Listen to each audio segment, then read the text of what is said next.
আসসালামু আলাইকুম এভরিওয়ান। রমজান মাসের সব থেকে প্রিয় এবং মজাদার প্রত্যেকটা ঘরে ঘরে যে জিনিসটি তৈরি করা হয় সেটা হলো ডালের পেঁয়াজু।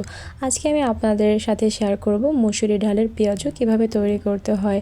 ডালের পেঁয়াজুগুলো তৈরি করার জন্য এখানে আমি একটা বাটির ভিতরে কিছুটা মুসুরি ডাল ভিজিয়ে রেখেছি। ডালগুলো ভিজে গেছে কিনা সেটা ট্রাই করার জন্য এখানে আমি একটা ডাল নিয়ে আঙুল দিয়ে চাপ দিয়ে দেখছি যে ডালটা আসলে ভালোভাবে ভিজে গেছে কিনা। এখানে আমার ডালটা ভালোভাবে ভিজে গেছে।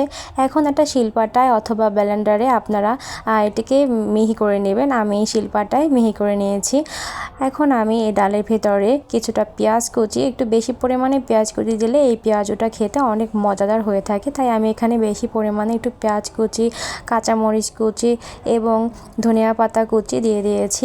যদি কেউ ঝাল বেশি খেতে পছন্দ করে তাহলে কাঁচামরিচ বেশি পরিমাণে দিবেন, আর যদি কেউ ঝাল খেতে পছন্দ না করেন তাহলে অল্প পরিমাণে দিলেও হবে।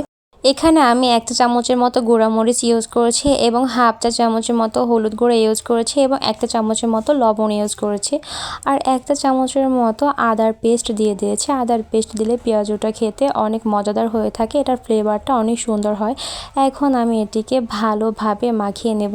ডালের সাথে এই পেঁয়াজের মিশ্রণটিকে ভালোভাবে মিশিয়ে নিতে হবে, যাতে করে এটা সুন্দরভাবে একটা স্মুথ ফিনিশিং হয়ে যায়, যাতে করে একটা পেঁয়াজুর সুন্দর শেপ দেওয়া যায়।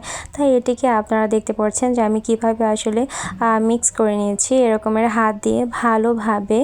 যতক্ষণ না পর্যন্ত এটি ভালোভাবে মিশে যাচ্ছে ততক্ষণ পর্যন্ত একেবারে সুন্দর মতো এটিকে মিশিয়ে নিতে হবে। আর কতক্ষণ পর পর আপনার চেক করে দেখতে হবে যে আসলে এটা পেঁয়াজুর শেপ দেওয়া যাচ্ছে কিনা। যেহেতু আমি এখানে পেঁয়াজের পরিমাণটা অনেক বেশি নিয়েছি তাই মাখিয়ে নিতে একটু সময় লেগেছে। এই তো আমার মাখানো হয়ে গেছে। এখন একটা ফ্রাই প্যানের উপরে আমি কিছুটা তেল গরম করে তার উপরে একটা পেঁয়াজু দিয়ে দিয়েছি।